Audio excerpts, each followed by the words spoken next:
Hello friends, कैसे हो friends? I hope बढ़िया होगे। मैं भी बढ़िया हूँ एकदम। टकली टुकली करवा के गंजी करवा के एकदम मस्त हूँ। फ्रेंड्स, इन दिस वीडियो हम जो है हमारा जो चैप्टर हो चुका है वो हो चुका है कंप्लीट। कंप्लीट हो चुका है। देन आफ्टर उसके लिए एक शॉर्ट रिवीजन भी होना चाहिए। तो कंप्लीट हो चुका है तो उसमें हम इसके लिए कुछ टॉपिक लेकर आए जो इम्पोर्टेंट हो गए। एंड जो इसमें हमारा जो हाफ चैप्टर वो हमारा जो कवर हो चुका है इस इन टॉपिक में 10 टॉपिक है। इसमें जो हाफ हमारा चैप्टर वो कवर हो चुका है एंड हाफ जो चैप्टर बचा वो अगली वीडियो में करेंगे। इस वीडियो में हो नहीं पाएगा इतना, इसलिए हमने फ्रेंड्स इन दिस पूरी वीडियो देखना एंड एकदम आपको रिवाइज करवा दूंगा एकदम बढ़िया कि जो हमने पढ़ा था पिछले कुछ दिनों में, पिछले कुछ लेक्चरों में उसमें पढ़ा था वो एकदम आपको क्लियर हो जाएगा एंड याद हो जाएगा। इस वीडियो को अगर आप पूरा देखोगे तो बहुत फायदा होगा आपको। बहुत बेनिफिट एंड प्रॉफिट आपको बहुत मिलेगा। वीडियो को जरूर पूरा जरूर देखना। अगर आपको दिक्कत हो तो उसको थोड़ा स्पीड है उसको आप प्ले स्पीड उसको थोड़ा बढ़ा सकते हैं।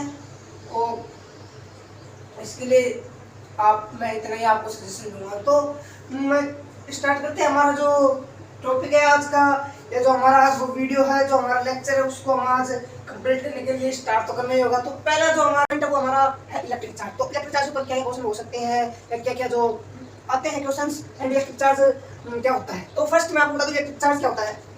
मैं आपको बता दूं इलेक्ट्रिक चार्ज।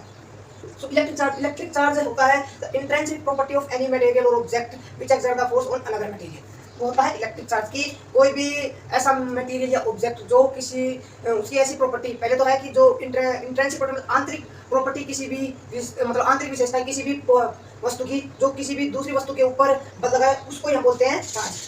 चार्ज कितने टाइप के होते हैं? चार्ज होते हैं दो टाइप के। एंड ये एक्सपेरिमेंट किसने किया था? चार्ज होता है कि नहीं वो होता है ड्यूफी ने बताया था। ड्यूफी ने बताया था कि चार्ज होता है एंड उसके दो टाइप भी होते हैं, पर ड्यूफी ने नाम नहीं बताया उसके। तो जो नाम बताए थे वो बताए थे बेंजामिन फ्रैंकलिन। उन्होंने बताया था कि जो दो चार्ज होते हैं पॉजिटिव एंड नेगेटिव, वो मैंने आपको फर्स्ट वीडियो में मैंने आपको बता दिया था क्या है।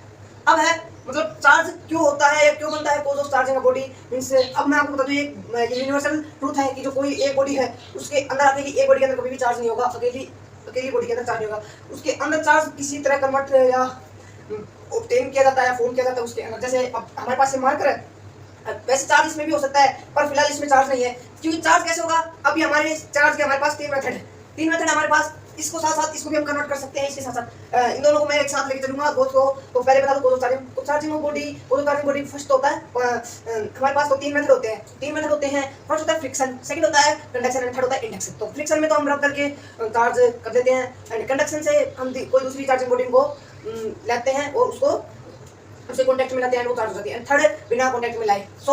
ये तो हमारे हो गए charging body and charge body charge भी होती है। क्योंकि जो बॉडी चार्ज इसलिए होती है कि जैसे हमारे पास दो मात्रा भी चार्ज नहीं है। अब अगर हम इसको रब करते जाएंगे तो कुछ इलेक्ट्रॉन है, अब इसमें ज्यादा इलेक्ट्रॉन इसमें कम इलेक्ट्रॉन, तो इलेक्ट्रॉन पार्टिसिपेट कर लेंगे दोनों में।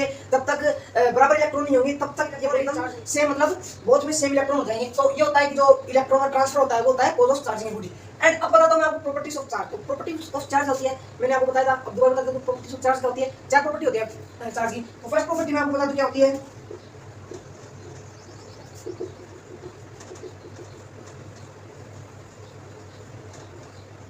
फर्स्ट प्रॉपर्टी क्या होती है? फर्स्ट प्रॉपर्टी होती है additivity of charge. Additivity of charge क्या होती है? एडिटिविटी ऑफ चार्ज होता है कि जो कोई भी बॉडी है उसके अंदर कितने भी चार्ज है, अब वो टोटल चार्ज क्या होगी वो उन सारे चार्ज का individual sum algebraic sum of the individual charge, जो उसके अंदर सारे जो चार्ज है उनका जो अलजेब्रिक सम होगा वही उसके अंदर जो चार्ज होगा वो होता है additivity of charge. And second हमारे पास है conservation of charge. Conservation of charge क्या होता है? कंजर्वेशन ऑफ चार्ज होता है कि किसी भी आइसोलेटेड बॉडी के लिए जो चार्ज होता है वो एकदम कांस्टेंट होता है और ना तो इसका मतलब होता है कि ना तो वो डिस्ट्रॉय होता है ना ऑब्टेन या फॉर्म किया जाता है या नो क्रिएटेड। ये हमारा होता है कंजर्वेशन ऑफ चार्ज। एंड हमारा थर्ड जो प्रॉपर्टी है वो है क्वांटाइजेशन ऑफ चार्ज। वो होती है बहुत इंपॉर्टेंट है, इसके ऊपर न्यूमेरिकल भी हम कहेंगे अगले 2-3 वीडियो के बाद में। क्वांटाइजेशन ऑफ चार्ज क्या होती है वो मैं आपको बता दूं। क्वांटाइजेशन ऑफ चार्ज पहले हमें जानना होगा क्वांटाइजेशन क्या होता है। क्वांटाइजेशन होता है मैंने पिछले वीडियो में बताया होगा आपको, या फिर कुछ आपकी क्वांटाइजेशन होता है कि कोई भी चीज है वो कंटीन्यूअस मैनर में ना हो, उसी को हम क्वांटाइजेशन बोल सकते हैं। अब क्वांटाइजेशन तो आपको पता चल गया कि कंडीशन में अंदर में नहीं होगी तो क्वांटाइजेशन होगी। अब तो क्वांटाइजेशन ऑफ चार्ज होता है, क्वांटाइजेशन होता है कि जो टोटल चार्ज होता है किसी भी बॉडी के अंदर वो होता है integral multiple of quantum of charge. अब यहाँ पर एक बात आता है quantum of charge. Quantum of charge क्या होता है, जो स्मॉलेस्ट यूनिट है चार्ज की और वो इजीली ट्रांसफर हो जाती है one body to another body, वो होती है इलेक्ट्रॉन। एंड जो क्वांटाइजेशन ऑफ चार्ज होता है Q is equal to NE। ये वैसे ये रियल में होता है कि हम किसी भी बॉडी के अंदर चार्ज कैसे मेजर करते हैं, इलेक्ट्रॉन की नंबरिंग के अनुसार हम उसके अंदर चार्ज मेजर करते हैं। सो अब किसी भी बॉडी के अंदर चार्ज हम मेजर करना है तो उसमें हम ऐसे ही तो मेजर करेंगे कि इतने नंबर ऑफ इलेक्ट्रॉन इसके अंदर है एंड फिर उसको हम अलग अलग यूनिट में कन्वर्ट करते जाएंगे तो उसके हिसाब से हम चार्ज कन्वर्ट कर लेते हैं। तो ये होता है क्वांटाइजेशन ऑफ चार्ज। ये हमारी थर्ड प्रॉपर्टी होगी। एंड फोर्थ प्रॉपर्टी होती है invariance of charge. What is invariance of charge? तो इनवेरिएंस ऑफ चार्ज होता है कि जो चार्ज होता है वो उसकी स्पीड पे डिपेंड नहीं होता, चाहे चार्ज मोशन में हो या चाहे रेस्ट में हो चाहे कुछ भी हो, वो चार्ज सेम होगा, वो उसकी स्पीड के ऊपर डिपेंड नहीं होता। ये होती है चार प्रॉपर्टी। सो हमने कंप्लीट किया first, second, third and fourth हमने कंप्लीट कर लिया। एंड हमारा फिफ्थ क्या आता है, Coulomb's law. It is very important topic. So Coulomb's law क्या होता है? कूलम्ब्स लॉ होता है कि जो फोर्स होता है किसी भी दो चार्ज के बिटवीन, जो फोर्स होता है वो होता है F is equal to K Q1 Q2 upon R square. ये होता है हमारा Coulomb's law. Force between two charges is equal to K Q1 Q2 upon R square. ये होता है Coulomb's law, F is equal to K Q1 Q2। अब इसका जो वेक्टर फॉर्म वो इसकी रेडियस जिस तरफ ये होगा, जिस तरफ हम पॉइंट कंसीडर करेंगे उस तरफ उसकी डायरेक्शन होगी फोर्स की। एंड जो किसी भी दो बॉडी के अंदर जैसे दो चार्ज हमारे पास, अब उन दोनों के अंदर जो चार्ज होगा फर्स्ट चार्ज के कारण दूसरे चार्ज पर एंड सेकंड चार्ज के कारण फर्स्ट चार्ज, तो चार्ज वो फोर्स जो होगा वो सेम होगा एंड बट डिफरेंट डायरेक्शन होगी उनकी फोर्स की। सो ये होता है फोर्स कूलम्ब्स होता है ये। अब बहुत गर्मी है एंड अब इसमें मैंने लिखा है कि जो फर्स्ट एंड सेकंड स्टेटमेंट, यहाँ से भी क्वेश्चन आता है कि फर्स्ट एंड सेकंड स्टेटमेंट, या फर्स्ट स्टेटमेंट तो होती है कूलम्ब्स की, तो फर्स्ट स्टेटमेंट होती है वो F is equal to F proportional Q1 Q2। ये तो फर्स्ट स्टेटमेंट होती है, first statement of Coulomb's law means force between two charges is directly proportional to the product of magnetic of two charges. ये first statement. Second statement होती है वो force between two charges inversely proportional to the square of distance between two charges. ये होती है second statement होती है F is inversely proportional to R square. And so ये दोनों कंबाइन करेंगे तो कोक के कांस्टेंट आ जाएगा, कूलम्ब्स कांस्टेंट इसको बोलते हैं हम। एंड ये तो अब एक और टॉपिक है कूलम्ब्स लॉ से कि कूलम्ब्स लॉ अजम्पशन। और कूलम्ब्स लॉ ने क्या अजम्पशन की बताया था कि कूलम्ब्स लॉ कहां पर अप्लाई होगा, तो कूलम्ब्स लॉ अप्लाई होगा कि जो चार्ज होते हैं वो पॉइंट चार्ज होना चाहिए, मतलब उनके बीच में जो डिस्टेंस होगी उन चार्ज की जो साइज है उससे ज्यादा होनी चाहिए, मतलब पॉइंट चार्ज। एंड सेकंड है कि जो चार्ज रेस्ट कंडीशन में होनी चाहिए, मोशन में नहीं होनी चाहिए, तो चार्ज रेस्ट में होनी चाहिए। एंड थर्ड है कि जो चार्ज है उनके बीच में जो डिस्टेंस होना चाहिए वो 10 टू द पावर -15 मीटर से ज्यादा होना चाहिए, उनके बीच में जो डिस्टेंस होगा उन दोनों चार्ज के बीच में 10 टू द पावर -15 मीटर से ज्यादा होना चाहिए। एंड थर्ड फोर्थ स्टेटमेंट है वो है जो चार्ज है उनके बीच में जो डिस्टेंस हो 10 टू द पावर +18 से कम होना चाहिए, +18 मीटर से कम होना चाहिए उनके बीच में डिस्टेंस।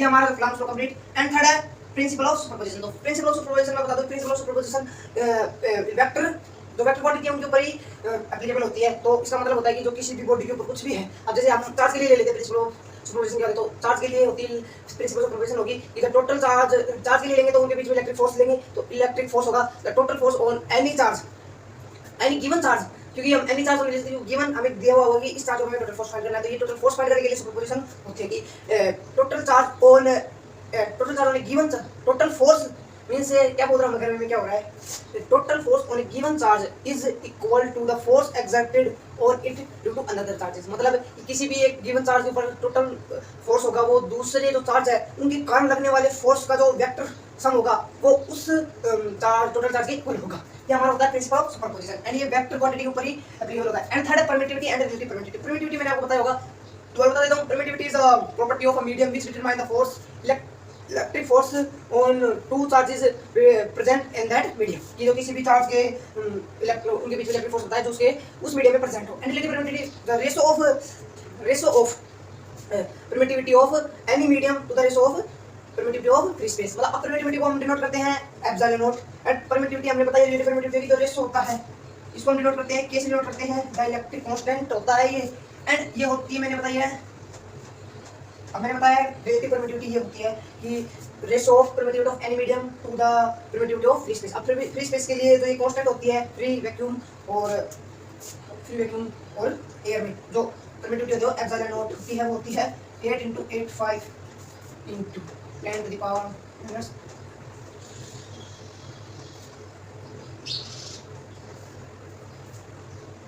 so एंड जो होती है न्यूटन मीटर एंड कूलम। अब इसके लिए हम यूनिट कैसे फाइंड करते हैं, यूनिट की याद थोड़ी होती है, वो अमेरिका देते हैं, मेरे भी याद नहीं है, तो इसके लिए हम जो वैसे अगर मैं आपको कैलकुलेशन बताऊँ तो फर्स्ट हम ये कैलकुलेट करेंगे कि Q1 अपॉन r स्क्वायर। सो अब यहाँ से निकल जाता है क्योंकि r स्क्वायर ऊपर जाएगा तो +2 एंड ये भी अब जो फोर्स है तो ऊपर ही है तो ये आएगी -2, तो जो यूनिट आएगी वो newton metre square coulomb -2 coulomb -2 ये हमारा जो है। एंड थर्ड अब देखते हैं ये तो related to and electric field and electric field electric field ये तो हो गया हमारा हाफ चैप्टर, तो हमारा यहाँ पर ही हो जाता है कंप्लीट।